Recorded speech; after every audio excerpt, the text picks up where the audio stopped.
Muito bem. Olha lá, gente. Vamos aqui iniciando mais esse semestre.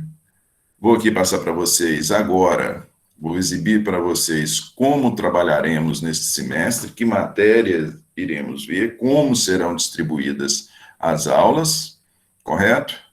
Como de praxe, vou projetar aí para vocês os slides. Qualquer questionamento, vocês podem me interromper aí, tá bom? Vamos lá. Não, não é esse. É esse outro aqui. Ok. Ok.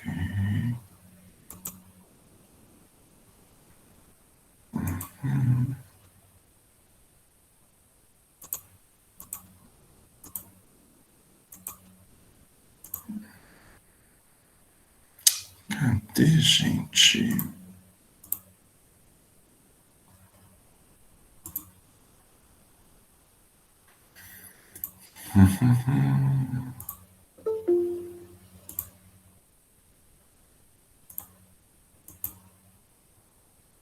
Meu Deus do céu.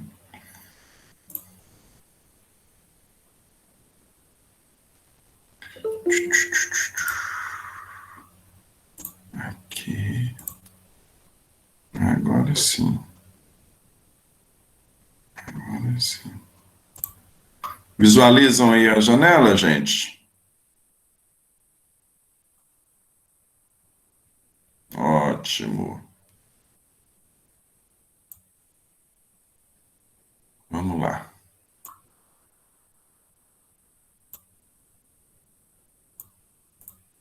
Muito bem. Estou, então, passando para vocês a apresentação de como trabalharemos com o direito penal neste semestre, ok?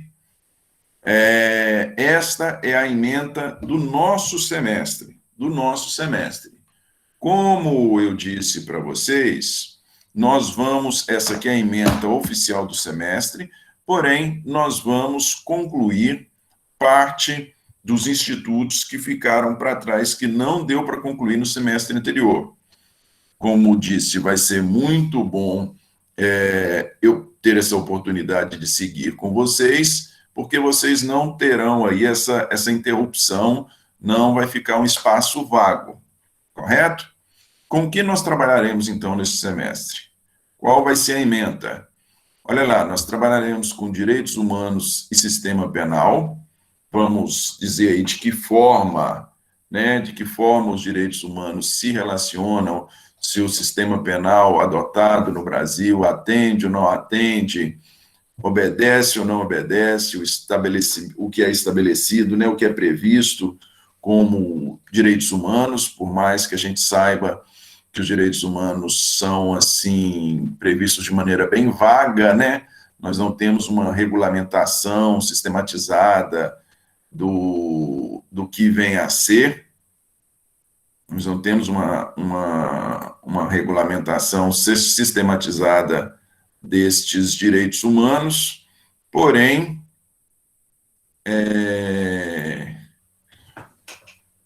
nós vamos aí estabelecer uma correlação entre eles e o sistema penal como um todo, correto? Crimes tratados. Trataremos dos crimes contra a pessoa. Aqui entram homicídio, infanticídio, aborto, lesão corporal. Vamos tratar dos crimes contra o patrimônio. Aqui entra furto, roubo, extorsão. Vamos tratar de crimes contra a propriedade material, que nós estamos falando daquela terrível ameaça que a gente tem, né? Isso é plágio.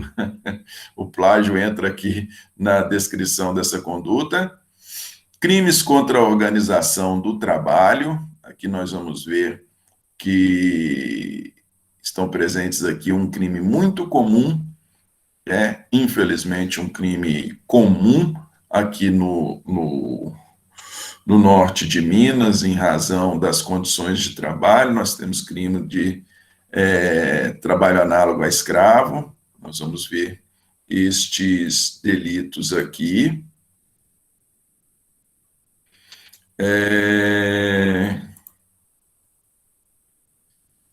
E, por fim, vamos ver crimes contra o sentimento religioso e contra o respeito aos mortos. É um crime que, sinceramente, nos meus 8 anos de Ministério Público e nos meus quase 15 anos de Polícia Federal, nunca vi ocorrer, nunca vi, porém está regulamentado, há previsão legal, e nunca vi caso concreto, né, o que eu estou dizendo. Está previsto, está regulamentado, então nós vamos abordá-lo, correto? Como é que nós fizemos a divisão da nossa matéria? Olha lá. A aula de hoje nós vamos destinar aí para a apresentação e também vamos falar de crimes aberrantes e limite das penas. Quero falar desses 2 temas hoje, de uma maneira mais acelerada, não da forma como que trabalhamos no semestre anterior, mas é porque nós estamos inserindo esses temas na ementa atual. Vamos falar de suspensão condicional da pena, livramento condicional no dia 11, no dia 17, que são temas de menor importância, vamos falar de efeitos da condenação, reabilitação e medidas de segurança. No dia 18, um tema importantíssimo, vamos falar de ação penal. Ação penal você vê tanto no Código Penal quanto no Código de Processo Penal. No dia 24, nós vamos falar de extinção de punibilidade, que é quando extingue a punibilidade, quando nós temos situações, nós temos previsões legais em que, por mais que o delito esteja presente e provado, por mais que o autor, por mais que nós tenhamos demonstração de autoria, tenhamos prova de materialidade e prova de autoria, ainda assim, em razão de uma previsão legal, esse delito deixa de ser punível. E é disso que nós vamos falar quando falarmos de extinção de punibilidade. Ok? Aí, no dia 24, ou seja, praticamente no mês de agosto todinho, nós vamos destinar a concluir,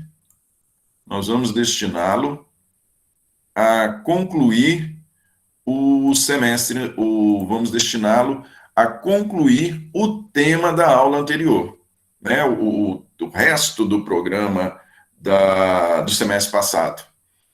Mais uma vez, esses institutos são muito importantes e vocês têm que saber relacioná-los com qualquer delito, ok? Aí no dia 25 nós começamos propriamente o programa deste semestre, que é um programa, por se tratar meramente de descrição de crime, vocês vão ver que é bem fluido, é bem fácil compreender. Dia 25, dia 31, dia 1º, nós falamos de crimes contra a vida, como disse para vocês, homicídio, infanticídio, aborto, ok? No dia 8, nós falamos de lesões corporais. Lesões corporais nós temos leve, grave, gravíssima, lesão corporal culposa. No dia 14, nós falamos de periclitação da vida e da saúde e rixa. Na periclitação nós temos vários delitos, rixa é apenas um delito. No dia 15 e no dia 16, nós vamos falar de crimes contra a honra. Aqui entra injúria, calúnia e difamação. 15 e 16, perdão, 15 e 16, não, 15 e 21, nós temos não só a previsão dos crimes, como também alguns institutos que se aplicam exclusivamente a eles. Nós vamos ver que os crimes contra a honra é muito bacana, mas agora está em voga, né? Nós temos aí, o povo tá liberdade total para falar o que quiser, ainda mais hoje com rede social. Aí os crimes contra a honra são de fácil ocorrência. Entre os dias 22 e 28, nós teremos o primeiro ciclo de provas nosso, correto? Dias 29, crimes contra a liberdade pessoal. Dia 5,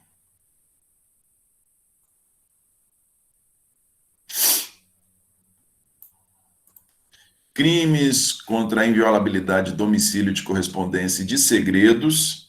São delitos pelo menos esse de correspondência de segredos, são delitos de pouca ocorrência. Crimes contra o patrimônio, na verdade, eu destinei aí 6 aulas. Está errado aqui, né? Destinei 6 aulas. Vai do dia 6/10 ao dia 3/11. Por quê? Porque aqui nós temos muitos crimes de muita incidência e distinções importantes que tem que se saber fazer. Nós temos furto, nós temos roubo, nós temos extorsão, nós temos receptação, nós temos estelionato. Então, nós temos vários crimes de muita ocorrência, de muita incidência, e vários crimes que alguns deles apresentam particularidades específicas deles. Não é a mera descrição da conduta típica, correto? Crimes contra a propriedade material são pouquíssimos, então veremos em apenas uma aula. Crimes contra a organização do trabalho também são poucos. E no dia 16, a gente vê crimes contra sentimentos, crime contra o sentimento religioso e contra o respeito aos mortos. Deixa eu ver. Algum problema aqui na edição desses slides.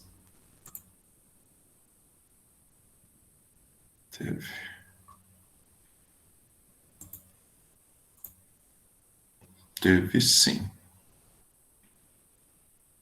Nós já temos, de toda forma, o que é importante aqui é a matéria da prova. Isso, o que é importante aqui é a matéria da prova.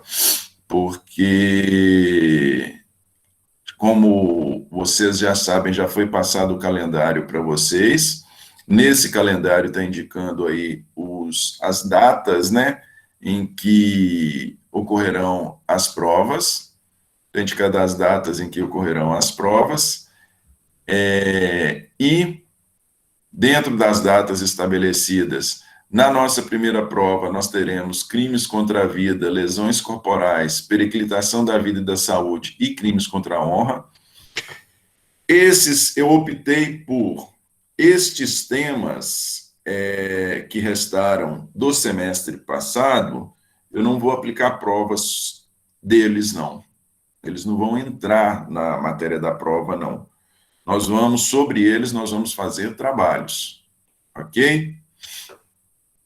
Então, crimes contra a vida, apenas delitos. Provas nossas deste semestre vão ser apenas delitos. Nada da parte geral, que ainda vamos ver. Crimes contra a vida, lesões corporais, periclitação da vida e da saúde e crimes contra a honra. Na segunda prova, parece aqui que é muito maior, né, o conteúdo da segunda prova, só que, na verdade, vocês vão ver que os delitos da primeira prova, por mais que eles sejam em menor quantidade, mas eles apresentam muitos detalhes. Então, é menor quantidade, porém maior complexidade. Por isso que foi feita essa divisão. Aqui na segunda prova, nós temos maior quantidade, porém menor complexidade. Beleza? Crimes contra a liberdade, inviolabilidade, domicílio, correspondência e segredos, crimes contra o patrimônio, contra a propriedade material, crimes contra a organização do trabalho, contra o sentimento religioso e contra o respeito aos mortos. Ok? Na distribuição de pontos, não sei se outro professor já falou para vocês ou se a coordenação já as informou. Nós teremos a nossa primeira prova, vai valer. Tem outro erro aqui, ó. Nossa primeira prova vão ser 30 pontos. A nossa segunda prova vão ser 20 pontos. Nós teremos um teste de proficiência no valor de 10 pontos. Então, serão, a título de avaliação, serão 30 com 20, 50, com 10, 60. Trabalhos não são 30 pontos, trabalhos são 40 pontos, ok? 40 pontos de trabalho. Já foi dito aí pelo regramento da Santo Agostinho que não é permitida a distribuição de ponto extra a nenhum título, e inclusive eu aproveito a oportunidade para reforçar aqui com vocês, em especial dos nossos trabalhos, como nós estamos com um semestre apertado de conteúdo, eu, com dor no coração, nós não vamos fazer aqueles trabalhos de apresentação. Eu gosto muito daqueles trabalhos porque o aluno tem a oportunidade de pesquisar, de demonstrar o que pesquisou, o que entendeu dos julgados, isso é muito bacana. Mas nós não vamos ter tempo para fazer essa apresentação, trabalho de apresentação. Então, serão apenas trabalhos escritos, análise de julgados, e eu peço que observem para fazerem os trabalhos dentro do portal e dentro do prazo estabelecido. Se nós tivermos aí, se não for estabelecido, se for fora do portal ou não estabelecido o prazo, não tem como dar nenhum valor a esse trabalho. Ok? Comunicação. O líder tem meu zap aí, funciona aí como um intermediário, qualquer demanda imediata que vocês quiserem, vocês repassam para ele, ele me repassa. E, além disso, caso vocês não queiram se valer dos favores do líder, vocês podem me encaminhar um e-mail e eu respondo para vocês o quanto antes. Beleza? Bibliografia é a mesma que eu referi para vocês no semestre passado. Rogério Greco.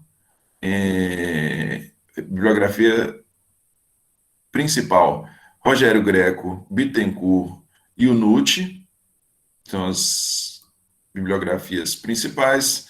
As complementares nós temos Damásio, temos Milaré, temos Mirabete, temos Luiz Regis Prado, ok?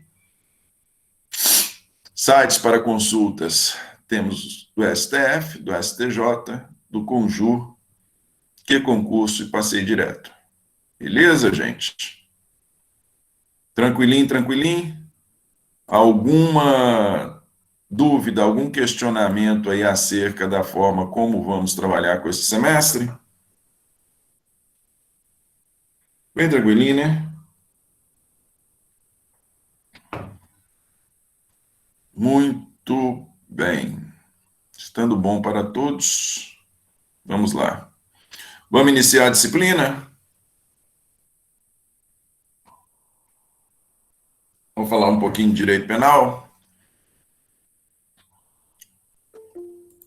Olha só, gente. Eu achei até bom sobrar um tempo aí para a gente falar, porque é ruim a gente só fazer apresentação na aula, o pessoal fica pensando que a gente é enrolão. Dou conta disso, não. Sinto-me mal passando essa ideia. Mas vamos lá. Vamos iniciar aqui propriamente a aula. Olha só, gente. Nós encerramos o semestre passado falando de concurso de crimes. Vocês lembram? Nós falamos de concurso formal, concurso material, crime continuado. Nós encerramos o nosso semestre anterior falando de concurso de crimes, dessas 3 modalidades de concurso de crimes. Não é isso? Hoje, nós vamos dar sequência a este tema e eu pretendo falar com vocês de 2 tópicos em especial. Como dito, vou falar um pouquinho mais acelerado, mas quem tiver qualquer dúvida pode me interromper aí, beleza? Não precisa nem levantar a mão, não. Pode chegar chegando, porque eu projeto os slides aqui para vocês e às vezes eu não visualizo, beleza? Pode abrir o áudio aí e questionar, tá bom? Vamos lá. Olha só, gente. Vocês visualizam aí... Quer ver? Deixa eu ver. Vamos lá para a apresentação. Acho que tem que ir para outra. Isso. Agora estamos nós aqui. Isso. Vocês visualizam aí crimes aberrantes? Que é o tema da nossa aula de hoje. Visualizam? Ótimo. Vamos lá. Olha só, gente. O que são chamados de crimes aberrantes? Aberração todo crime é, né? Se não fosse uma aberração, não seria crime. Nós pensamos que um crime de homicídio, de lesão corporal, de estupro, infanticídio, todo crime é uma aberração, né? Não está errado. Se a conduta estivesse errada, ela não seria crime, não é? Então, trata-se de uma aberração, tem algo errado ali. Aquele que comete também, né, no linguajar popular, fala, não, mas a pessoa comete um crime de homicídio, de estupro, em especial os crimes contra a pessoa, é uma aberração, não é isso? Só que essa aberração aqui do nosso tema de hoje, essa aberração aqui não se refere aos delitos em geral. Não é uma aberração no sentido de conduta reprovável. Não é neste sentido. A aberração aqui, ela é colocada no sentido de erro. No sentido de erro. São crimes onde ocorreu um erro. Ocorreu um erro em que aspecto?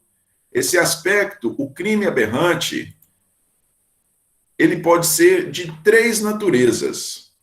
Nós temos o chamado aberratio ictus, aberratio criminis e aberratio causae. Nós temos 3 modalidades de crimes aberrantes. Aberratio ictus é quando você quer atingir uma pessoa e atinge pessoa adversa. Veja só, você, autor do delito, erra. Eu quero causar um homicídio contra A e, por erro de execução, eu atinjo B. Isso é aberratio ictus, correto? Aberratio criminis. Eu quero cometer um determinado delito, mas por erro na execução, eu cometo outro. Aberratio ictus é erro com relação à pessoa. Aberratio criminis é erro com relação ao delito a ser cometido. E aberratio causae é erro com relação ao motivo, não motivo, perdão.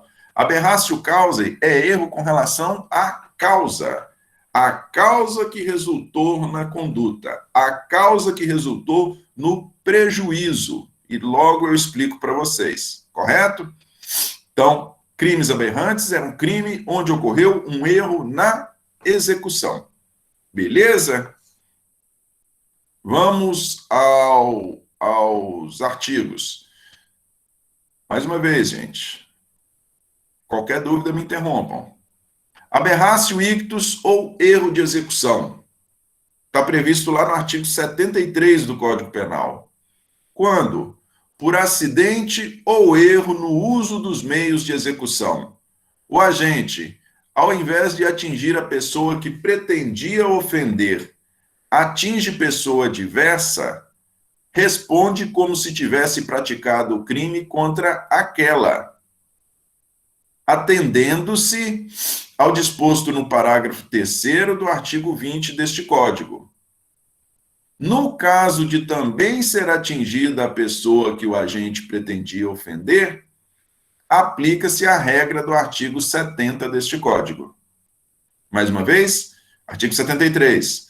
Quando o agente, por erro de execução, por erro no uso dos meios de execução, quando, por acidente ou erro no uso dos meios de execução, o agente, ao invés de atingir a pessoa que pretendia ofender, atinge pessoa diversa, responde como se tivesse praticado o crime contra aquela, atendendo-se ao disposto no parágrafo 3º do artigo 20 deste Código. No caso de também ser atingida a pessoa que o agente pretendia ofender, aplica-se a regra do artigo 70 deste Código. Olha só, gente. Aqui nós temos o erro de execução. É fácil a gente pensar em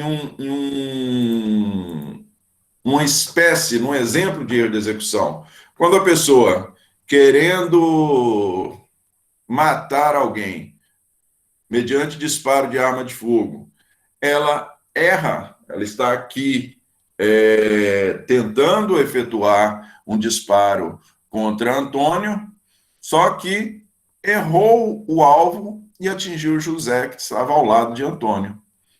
O artigo 73 está querendo nos dizer que ele vai responder como se tivesse atingido o Antônio.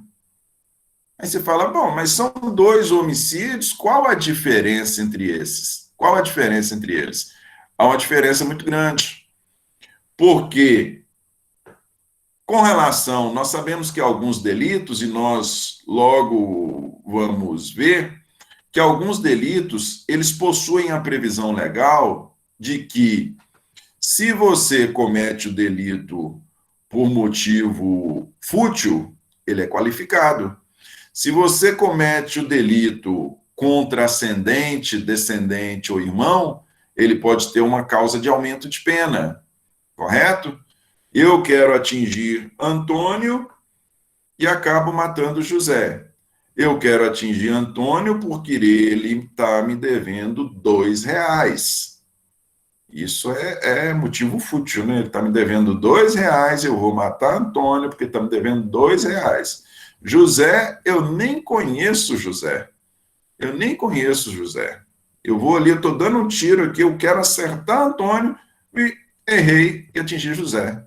E José, eu tenho um motivo fútil com relação a José? Não, o José, eu nem conhecia ele. O que o artigo 73 está nos dizendo responde como se tivesse praticado o crime contra aquela que se pretendia atingir. Por mais que eu tenha matado José, eu vou responder por homicídio qualificado por motivo fútil, porque eu queria atingir era Antônio, e a minha motivação era o fato de Antônio me dever R$2. Correto? Existem outros delitos que nós temos uma causa de aumento se ele é realizado contra o pai, contra a mãe, contra o filho. Se eu pretendo realizar essa conduta contra o meu pai, a minha mãe, e por erro de execução eu atinjo terceiro, eu vou responder com a pena aumentada, como se tivesse atingido meu pai ou a minha mãe. Correto? É isso que o artigo 73 está nos estabelecendo. E o artigo 73 nos diz ainda, no caso de ser também atingida a pessoa que o agente pretendia ofender, aplica-se a regra do artigo 70. Deste artigo 73, gente, o artigo 70, o artigo 70 ele nos falava do concurso formal. Vocês se lembram? Quando a gente, mediante uma só ação ou omissão, pratica dois ou mais crimes idênticos ou não, aplica-se a pena mais grave, a mais grave das penas cabíveis, ou, se iguais, somente uma delas, mas aumentada em qualquer caso de um sexto até metade. Apenas aplicam-se, entretanto, cumulativamente, se a ação ou omissão é dolosa e os crimes concorrentes resultaram de desígnios autônomos, conforme disposto no artigo anterior. Então, o que ocorre? O que é o natural, de acordo com o previsto no artigo 73? É se por erro, eu atinjo uma pessoa diversa da que eu pretendia, o fechamento do artigo 73, o que ele está nos dizendo é, olha, se além da pessoa que você pretendia atingir, você atinge um terceiro, você vai responder pelos delitos em concurso formal. Você vai responder pelos delitos em concurso formal. Por quê? Porque teve uma só conduta, lembram? No concurso formal nós temos uma só conduta. Houve uma só conduta e o cometimento de 2 crimes. Nós teremos a pena aumentada. Se a pessoa, querendo praticar um homicídio por motivo fútil contra determinada vítima, por erro de execução, ele vem também atingir um terceiro, ou seja, ele comete 2 delitos, causando uma lesão corporal em um terceiro, nós vamos ter ali um caso de aumento de pena. Beleza? Vai ser entendido como se fosse uma modalidade de concurso formal. Esse crime aberrante, gente, esse erro na execução, que é chamado de, no exemplo dado para vocês aí, que é chamado de erro in persona, ou seja, erro com relação à pessoa da vítima, ele pode ser de 2 naturezas. Nós temos aberratio ictus com unidade simples e aberratio ictus com unidade complexa. O que é aberratio ictus com unidade simples? Mais uma vez, aberratio ictus é quando atinge-se pessoa diversa da pretendida. Aberratio ictus com unidade simples é quando é atingido apenas o terceiro não pretendido. Eu queria atingir Antônio, errei na mira, acertei José, por erro. Correto? Aberratio ictus com unidade complexa é quando, além de atingir o Antônio, pretendido, eu atinjo José, não pretendido. Já falamos, parte final do artigo 73, no caso de também ser atingida a pessoa que o agente pretendia ofender, aplica-se a regra dos artigos 70, ou seja, numa situação dessa, numa situação de erro de execução em que são atingidos os 2, aplica-se a regra do concurso formal. Beleza? Agora, gente, nós temos que observar a seguinte situação. Nós temos, e falamos sobre isso no semestre passado, nós temos a figura do concurso material benéfico. Eu disse para vocês que o concurso formal, o fundamento dele é facilitar ou privilegiar aquele que comete o delito, aquele que comete 2 ou mais delitos com apenas uma conduta. O propósito é que esta pessoa que cometeu 2 ou mais delitos com apenas uma conduta, que ela não receba uma pena tão elevada. Então, as penas não são somadas, a pena é aumentada, correto? Ocorre que também falamos no semestre passado que nós temos a figura do concurso material benéfico. O que é o concurso material benéfico? O concurso material benéfico é quando o aumento da pena é mais prejudicial do que a soma das penas. Suponhamos que, e nós vamos olhar as penas, quando a gente for estudar os delitos, nós vamos estudar as penas direitinho. Suponhamos que, objetivando ocasionar um homicídio por motivo fútil, João está querendo matar José por causa de uma dívida de R$2, motivo fútil, pena mínima de 12 anos, por erro de execução, além de atingir a vítima, além do João atingir o José, é atingido também o Antônio. Nós temos duas situações, prestem atenção. Se o Antônio, atingido por erro, o autor não quis atingir o Antônio, o autor não admitiu a possibilidade de atingir Antônio. O autor atingiu Antônio por erro, ok? Se o Antônio sofreu apenas lesões leves, suponhamos que o tiro foi por mediante disparo de arma de fogo e pegou de raspão, pegou simplesmente de raspão.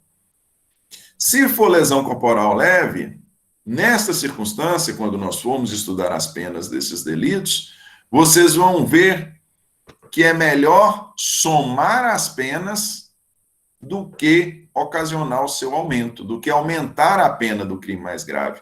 Porque a pena do crime mais grave, homicídio qualificado, é 12 anos. Se nós tivermos um aumento da pena, a pena vai ficar muito mais alta do que se nós simplesmente pegarmos a pena da lesão corporal leve e somarmos a pena do homicídio qualificado. Por isso que se fala em concurso material benéfico. Por mais que nós tenhamos somas de pena, a pena vai ser mais favorável, menos gravosa, vai ser uma pena menor do que se aplicássemos as regras do concurso formal. Ok? Muito bem. Ok, gente, como eu disse para vocês, os crimes aberrantes são de três naturezas, né? Aberratio ictus, quando atinge-se uma pessoa diversa da pretendida. Aberratio criminis, quando se comete um crime diferente do pretendido.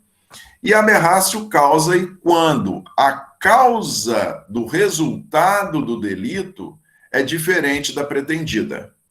Quando a causa do resultado do delito é diferente da pretendida. Beleza? Vamos lá. Já falamos de aberratio ictus, ou seja, de erro com relação à pessoa da vítima. O delito cometido foi o mesmo, foi o pretendido. Tivemos apenas erro com relação à vítima. A segunda modalidade de erro é a chamada aberratio criminis, aberratio delicti ou resultado diverso do pretendido. Aberratio criminis, aberratio delicti ou resultado diverso do pretendido. Por que se fala em aberratio delicti ou aberratio criminis? Neste caso, aqui, ao invés de se praticar o delito pretendido, pratica-se outro. Ao invés de se praticar o delito pretendido, pratica-se outro. Correto? Vamos ao artigo que regulamenta. O aberratio criminis também é previsto no Código Penal. É chamado de resultado diverso do pretendido. Artigo 74. Fora dos casos do artigo anterior, e o artigo anterior refere-se a erro quanto à pessoa, fora dos casos do artigo anterior, quando, por acidente ou erro na execução do crime, sobrevém resultado diverso do pretendido, o agente responde por culpa, se o fato é previsto como crime culposo. Se ocorre também o resultado pretendido, aplica-se a regra do artigo 70 deste Código. Mais uma vez, fora dos casos do artigo anterior, quando, por acidente ou erro na execução do crime, sobrevém resultado diverso do pretendido, o agente responde por culpa se o fato é previsto como crime culposo. Se ocorre também o resultado pretendido, aplica-se a regra do artigo 70 deste Código. Olha só, gente. Olha só para vocês verem que interessante. Aqui nós temos erro não com relação à vítima do crime. Aqui nós temos erro com relação ao crime cometido. E este erro, diz a doutrina, neste erro nós temos bens jurídicos distintos. Naquele primeiro erro em que nós falamos, nós temos um mesmo bem jurídico. No erro in persona, o objeto jurídico ofendido pela conduta é o mesmo. No caso, é a vida, nos exemplos citados, né? São crimes contra a pessoa. Aqui, os objetos, os bens jurídicos ofendidos pela conduta, pelas condutas praticadas por erro, eles são bens jurídicos distintos. Nós temos um erro de pessoa, o erro pode ser de pessoa para coisa ou de coisa para pessoa. Quero dizer, pode ser que o autor pretenda praticar um crime contra a pessoa e acabe cometendo contra a coisa, ou, ao contrário, o autor queira cometer um crime contra a coisa e acabe cometendo contra a pessoa. Correto? Vamos a um exemplo aqui para ficar bem claro para vocês. 2 delitos. Crime de homicídio. Nós temos o crime de homicídio, e o homicídio ele é previsto na modalidade, tanto na modalidade dolosa, com a pena de 6 a 20 anos, quanto na modalidade culposa, com a pena de 1 a 3 anos. Correto? Modalidade dolosa, 1 a 6 a 20 anos, modalidade culposa, 1 a 3 anos. Vocês já sabem, na modalidade dolosa há a intenção de cometer o delito. Na modalidade culposa, o delito é cometido por negligência, imprudência ou imperícia.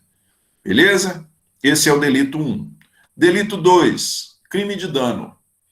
Destruir, inutilizar ou deteriorar coisa alheia. Destruir, inutilizar ou deteriorar coisa alheia. Correto? Pena, detenção de 6 meses, detenção de 1 ano a 6 meses ou multa. Detenção de 6 meses a 1 ano ou multa. Muito bem. Olha lá. Como eu disse para vocês, o erro pode ser de pessoa para coisa ou de coisa para pessoa. Por que eu trouxe esses 2 crimes? Eu trouxe esses 2 crimes aí apenas a título de exemplo, para vocês verem que, a depender da situação prática, a pessoa pode cometer um homicídio pretendendo cometer um crime de dano, como a pessoa também pode cometer um crime de dano pretendendo cometer um crime de homicídio. E aqui nós temos a seguinte particularidade. O crime de homicídio, ele é previsto na modalidade dolosa e na modalidade culposa. O crime de dano, ele é previsto apenas na modalidade dolosa, apenas na modalidade dolosa. Não existe o crime de dano culposo. E o que o resultado, o que o artigo 74 ele nos diz? Ele nos diz, olha, fora dos casos do artigo anterior, ou seja, afora o erro com relação à pessoa, quando, por acidente ou erro na execução do crime, sobrevém resultado diverso do pretendido, o agente responde por culpa se o fato é previsto como crime culposo. Se ocorrer também o resultado pretendido, aplica-se a regra do artigo 70. Suponhamos que a pessoa queira matar alguém, melhor. Suponhamos que a pessoa queira causar um prejuízo à outra. O autor tem o desafeto, a pessoa não quer te pagar de jeito nenhum. O autor é credor de uma dívida lá da vítima, a vítima deve a ele um dinheiro e a vítima não está querendo pagar de jeito nenhum. Aí o autor vira e fala: não, tá tranquilo, eu vou ocasionar um dano para ele, dano previsto na modalidade dolosa, né? Eu tenho aqui essa caminhonete, tem uma caminhonete, que essas caminhonetes tem um Hilux, com aquele mata-cachorro, né? Mata-cachorro que fica ali na frente. Eu vou dar um toquezinho no portão da garagem dele, eu vou jogar esse portão no chão. Eu vou dar um prejuízo para ele. Porque isso não está certo. Ele me deve dinheiro há muito tempo. Vou dar um prejuízo para ele ver o que é bom para tosse.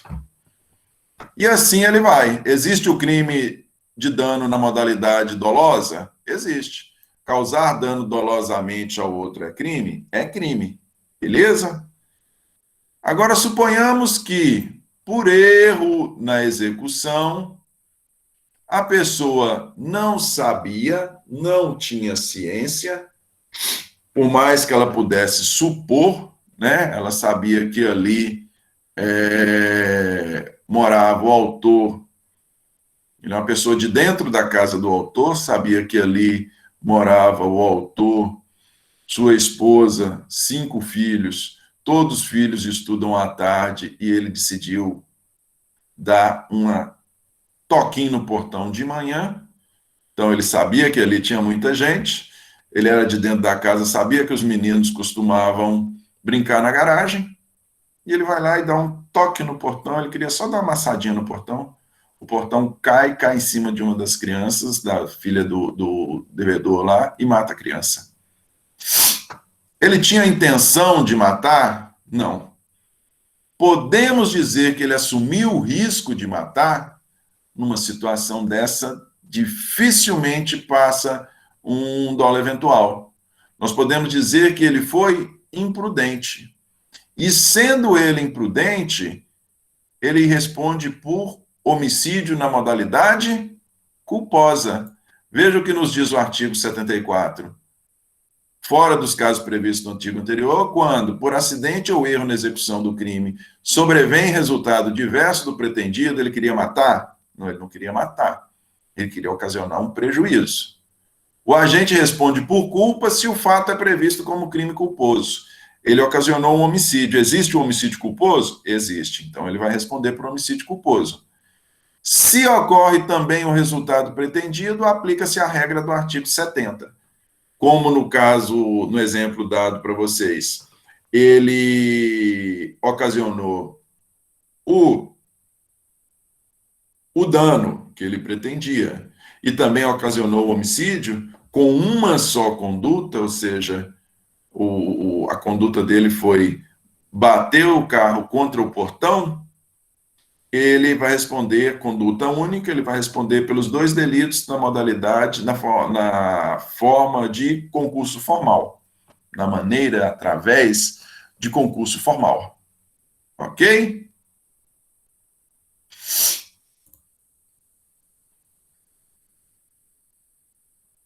Ele pode ser acusado por homicídio e tentativa de homicídio? Não, Leandra. Num caso deste, ele responde pelo homicídio, ele pode responder pelo homicídio culposo. Ele responde por homicídio culposo. Responde por homicídio culposo e dano. Beleza? Vamos lá.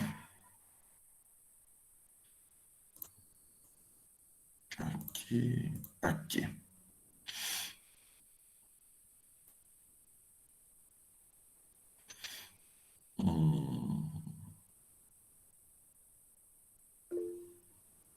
Pode questionar.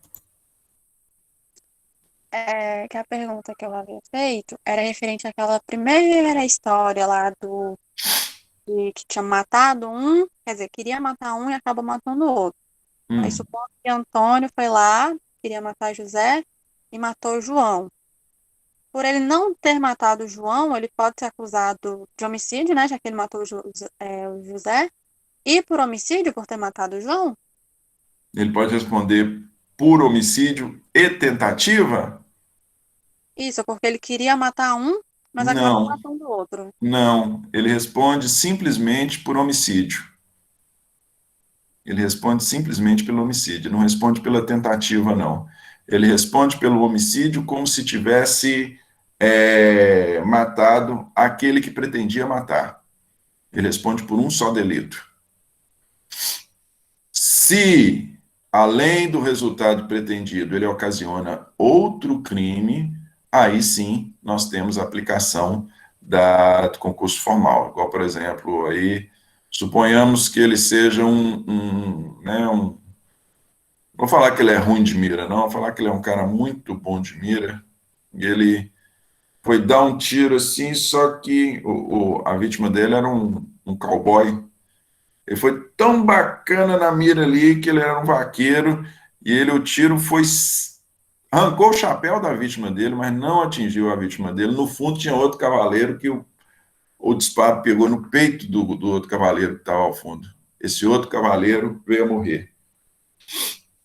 Ele vai responder pelo homicídio com relação à vítima que ele queria atingir. Ele não vai responder por tentativa de homicídio com relação àquele que ele arrancou o chapéu, né? Porque a gente pode falar de tentativa, eu falei, que isso, é? Se isso aí não é tentativa, eu não sei o que, que é, não. A bala passou tão perto que chegou a arrancar o chapéu do outro lá.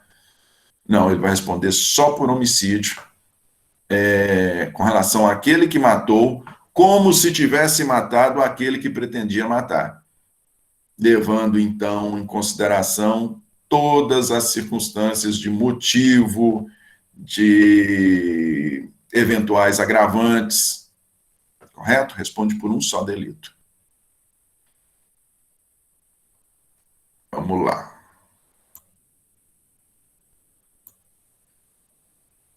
Agora aqui, gente, nós temos o chamado erro de erro na causa. Isso, erro na causa. O erro na causa é a terceira modalidade de crime aberrante. O erro na causa, aberratio causae, ele tem a particularidade de que, diferentemente da aberratio ictus e da aberratio criminis, ou seja, diferentemente do erro quanto à pessoa e do erro quanto ao crime, na aberratio causae, nós temos um erro quanto à motivação. A aberratio causae, ela não é regulamentada no Código Penal, ela não é prevista no Código Penal. Aqui nós temos um erro em razão da causa, do que motivou o resultado do crime. A circunstância de ocorrer um erro no que motivou o cometimento do crime, ele não interfere ele não interfere no crime. Ele não gera nenhum efeito para a responsabilização, em razão do dolo geral. E aí, nós estamos em época de Olimpíada, né? Vamos citar um exemplo olímpico aqui, por mais que a Olimpíada seja, nós tenhamos aí, né, muita honra nas disputas. Suponhamos que alguém pretendendo matar o autor, pretendendo matar a vítima, aplica o autor lutador de artes marciais, aplica um golpe, aplica um mata-leão contra a vítima lá, e a vítima chega ao ponto de que desfalece, absolutamente desfalece. Desaparecem naquele momento ali todos os seus sinais vitais. E o autor supondo o lutador, supondo que tenha matado a vítima, ele pega e joga a vítima dentro de um rio para esconder o corpo. Ele joga a vítima dentro de um rio para esconder o corpo. Neste mesmo exemplo, suponhamos que, ao invés da esganadura, a vítima não tenha morrido em função da esganadura, mas a vítima tenha morrido em função de afogamento. O autor pensou que ela estava morta,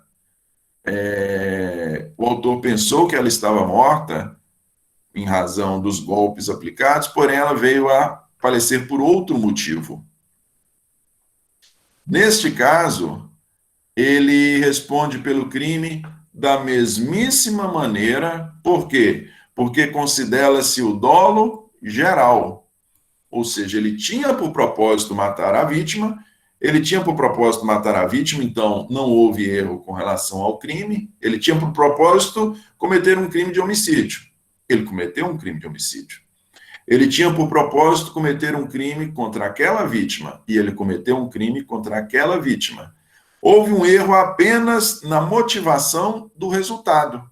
No exemplo que dei para vocês, ao invés da vítima ter morrido por esganadura, a vítima morreu em razão de afogamento. Apesar da existência deste erro, né, isso aí você constata por meio de laudo pericial, apesar da ocorrência deste erro, o autor responde da mesmíssima forma. Beleza?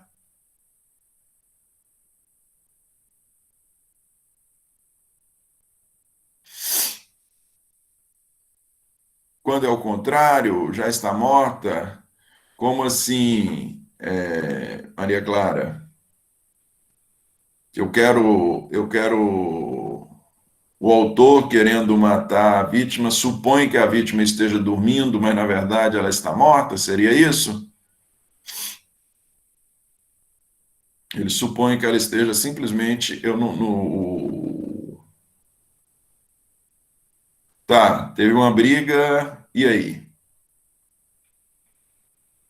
Se a vítima já estiver morta, igual neste mesmo exemplo que eu dei para vocês, se a pessoa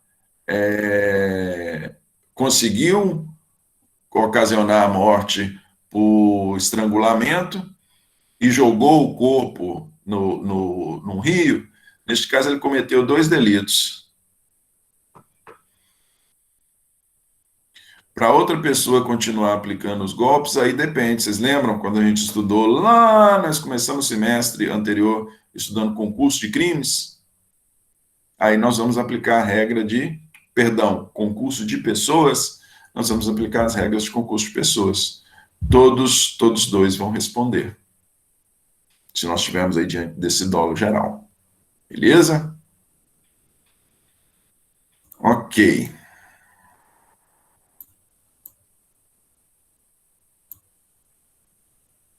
Limite das penas, gente.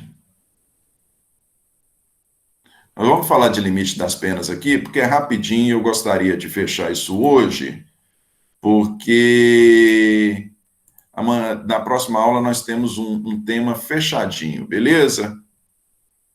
Vamos lá. Limite das penas, nós já até falamos a respeito. Com relação ao limite das penas, gente, nós tivemos uma alteração legal relativamente recente, que foi o chamado pacote anticrime. Dentre as alterações que o pacote anticrime fez na legislação penal, ele aumentou o limite máximo de cumprimento de pena. Antes era 30, agora passou para 40 anos. Antes era 30 e agora passou para 40 anos. Artigo 75.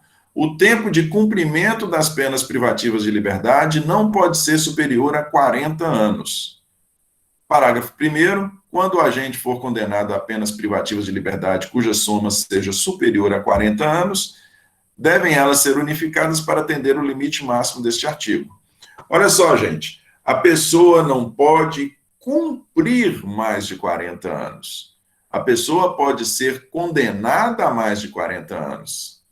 Nós tivemos aí recentemente aquela situação lá no...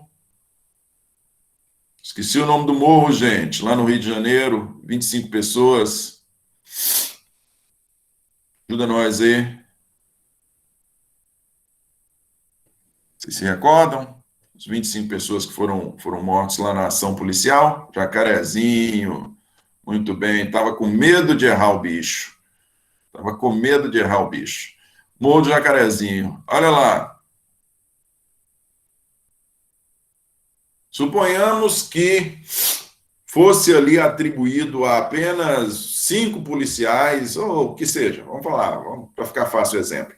5 policiais, os 25 homicídios. E o juiz entenda que, o júri entenda que todos são homicídios qualificados, 12 anos cada.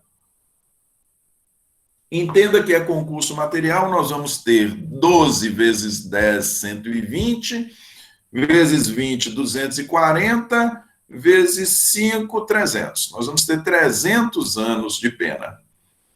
Pode ser aplicada uma pena de 300 anos? 300 anos? Pode. Pode-se cumprir 300 anos, não tem nem como, né? O senhor não vai viver 300 anos. Mas nós temos limite de cumprimento, nós não temos limite de aplicação de pena. A pessoa não pode ficar mais de 40 anos cumprindo pena. Receber uma pena superior a 40, ela pode. Não sei se vocês lembram lá do Eldorado dos Carajás, que teve um problema há um tempo atrás. Há um bom tempo atrás, teve um policial lá que pegou 200 anos, outro pegou não sei quantos anos. Limite máximo de cumprimento de pena, 40 anos. Ser atribuído uma pena superior é tranquilo. E caso a pessoa for condenado a uma pena superior a 40, o parágrafo 2º nos diz: essas penas devem ser unificadas para atender o limite máximo deste artigo. Elas devem ser unificadas para fins de cumprimento. Elas devem ser unificadas apenas para fins de cumprimento. Ok?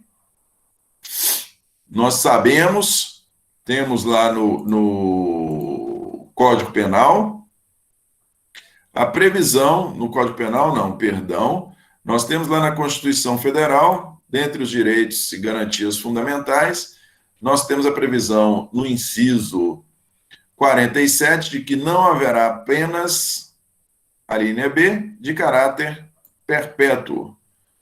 Se nós tivéssemos a possibilidade de a pessoa ser determinado a ela o cumprimento de uma pena de 300 anos, essa pena, por óbvio, é uma pena de caráter perpétuo, né? Em razão aí da expectativa de vida do ser humano.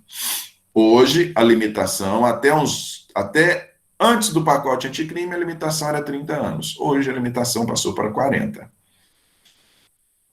Dentro dessa limitação, gente, é importante nós falarmos se a pessoa não pode cumprir mais de 40 anos, se a pena efetivamente aplicada, se ela, sendo superior a 40, ela não pode ser considerada para fins de cumprimento, ou seja, se pegou 80, vai cumprir 40. Se pegou 100, vai cumprir 40. Não vai, a pena de 80, de 100, não é considerada para fins de cumprimento. Ela é considerada para fins de aplicação. Porém, para concessão dos benefícios legais, considera-se não a pena unificada, não a pena de 40 anos. Considera-se a pena aplicada. Essa súmula aqui, a súmula 715 do STF, ela está desatualizada quanto à quantidade de anos, porque ela foi editada antes do pacote anticrime, mas ela tem a sua plena aplicação. Veja, a pena unificada para atender o limite de 30 anos de cumprimento, que é aqui que ela está desatualizada, não é 30 anos de cumprimento, são 40 anos de cumprimento. A pena unificada para atender ao limite de 40 anos, né, leia-se, 40 anos de cumprimento, determinada pelo artigo 75 do Código Penal, não é considerada para a concessão de outros benefícios, como livramento condicional ou regime mais favorável de execução. O que a súmula 715 está nos dizendo? Ela está falando, olha, para fins de cumprimento, o limite máximo é 40 anos. Porém, para fins de concessão de livramento condicional, concessão de progressão de regime e concessão de outros benefícios, considera-se a pena aplicada, não a pena unificada. Se a pessoa pegou 120 anos e para obter determinado benefício, ela precisa de 2/3 da pena, ela só vai conseguir esse benefício se ela ficar presa 80 anos. Aí, no caso, não dá nem, né? Vamos fazer essa conta um tiquinho diferente. Suponhamos, não, tranquilo, é tranquilo, do exemplo dado. Progressão de regime. Suponhamos que a pessoa tem direito à progressão? Tem, não é? A progressão ela é própria do cumprimento de pena. Suponhamos que para a pessoa progredir, ela tem que cumprir, em razão das circunstâncias, em razão do seu histórico, em razão da natureza do crime, suponhamos que ela tem que cumprir 2/3 da pena. Ela pegou 120 anos. Ela pegou 120 anos no total, em razão do número de crimes cometidos, ela só vai poder cumprir 40. Ela tem direito à progressão? Tem direito à progressão. No nosso exemplo dado, com 2/3. Ela vai ser com 2/3, então a progressão dela só vai ser aos 80 anos. Então, na verdade, ela não vai nem experimentar, neste exemplo, ela não vai nem experimentar a progressão. Ela não vai experimentar a progressão, por quê? Porque para fins de progressão, para fins de livramento condicional, para fins de qualquer outro benefício durante a execução, considera-se a pena aplicada, não a pena unificada. Nós não vamos considerar os 40 anos para fazer o cálculo de 2/3. Nós vamos considerar a pena total aplicada. Beleza?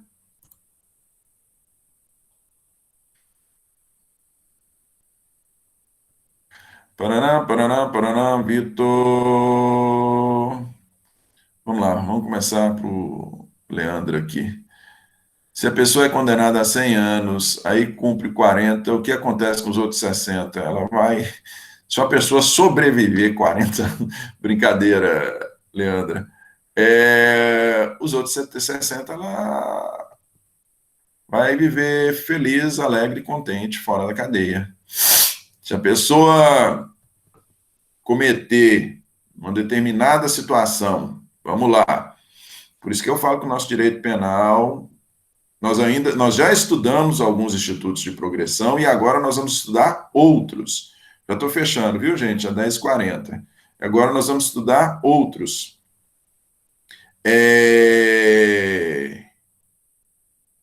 Se a pessoa matou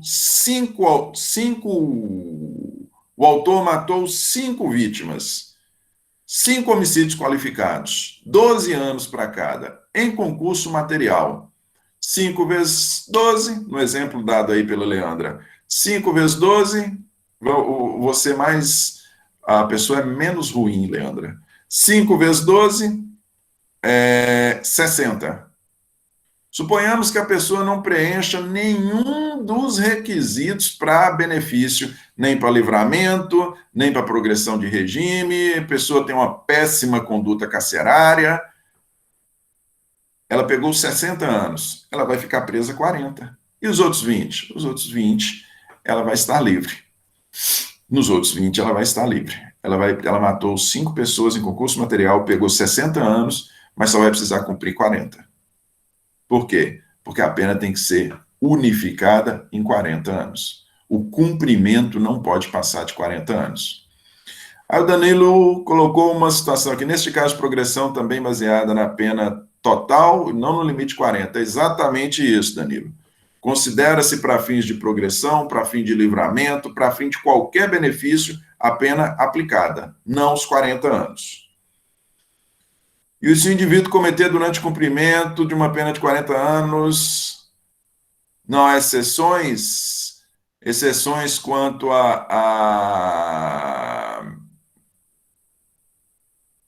Exceções em que aspecto, Leandra? Deixa eu já responder o Victor aqui.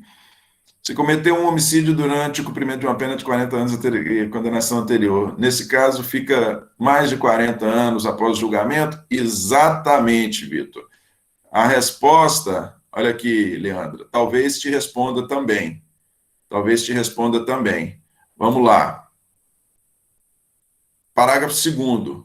Sobrevindo condenação por fato posterior ao início do cumprimento da pena, far-se-á nova unificação, desprezando-se para este fim o período de pena já cumprido. Vamos supor que a pessoa está cumprindo a pena, pegou 60 anos, unificou e restou o cumprimento de 40, passados 20 anos, ela vem a matar um companheiro de cela, e por matar esse companheiro de cela, nós precisamos de muitas penas, né? Então, ponhamos que o cara cometeu uma chacina dentro da cela, matou 5 pessoas, e novamente ele pegou 60 anos, ele já tinha cumprido 20 dos primeiros 40, ou seja, restava 40 a cumprir. Ele cometeu novos delitos e recebeu 60 anos durante o cumprimento de pena. O que nós vamos fazer? Nós vamos somar estes 60, nós vamos ter uma nova unificação. Desses 60, nós vamos tirar 20, somar os outros 20, e aí ele vai ficar mais 40 anos preso. Ou seja, no final das contas, ele vai ficar 60 anos preso. Correto? Se ele cometer um crime posterior ao início do cumprimento de pena, nós temos uma nova unificação. Aí você fala assim, mas professor, e se os crimes forem anteriores ao cumprimento de pena? Né? Se houve uma unificação, a pessoa está cumprindo uma pena que foi unificada em 40 anos, a pena foi unificada em 40 anos, ele havia cometido 5 homicídios, ele tinha pegado 60 anos e unificou em 40, e está cumprindo essa pena de 40, beleza? No curso do cumprimento dessa pena, sai uma condenação por uma outra chacina anterior, esse cara era fã do Lázaro, sai uma condenação por uma chacina anterior. Anteriormente também ele tinha matado 5 pessoas e pegado 60, resultou em 60 anos também. E agora, professor, saiu a condenação quando ele tinha cumprido 10 anos. Não importa. Nós não teremos uma nova unificação para cumprimento de pena. Ele vai continuar restando cumprir apenas 30 anos. Essa condenação anterior vai ser somada simplesmente para fim de obtenção de benefício. Mas cumprir pena a mais, em razão de uma condenação por fato anterior, isso não é possível. Entenderam no exemplo dado a vocês? Tranquilo?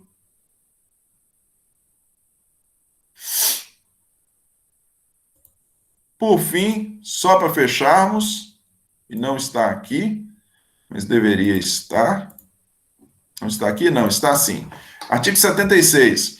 No concurso de infrações, executar-se-á primeiro a pena mais grave. Suponhamos que a pessoa tenha cometido 2 crimes e por um dos delitos ela pegou uma pena privativa de liberdade, por exemplo, e no outro delito ela pegou uma pena de prestação de serviço à comunidade. Primeiro ele vai dar cumprimento à pena mais grave, que é a pena privativa de liberdade. Na sequência, após sair da prisão, ele pode dar cumprimento a essa pena restritiva de direito de prestação de serviço à comunidade. Beleza? Assim, nós fechamos os temas de hoje. E na próxima aula eu espero falar com vocês sobre... Próxima aula nós vamos falar sobre liberdade condicional? Não, sobre suspensão condicional da pena. Próxima aula nós vamos falar sobre suspensão condicional da pena. Beleza? Não, Mônica, o material está disponível não, mas eu vou disponibilizar para vocês. Hoje foi meio corrido. Tranquilo? E em razão do atraso inicial nosso aí na conexão, eu não vou realizar a chamada também não. Beleza? Uma boa noite para vocês e até semana que vem.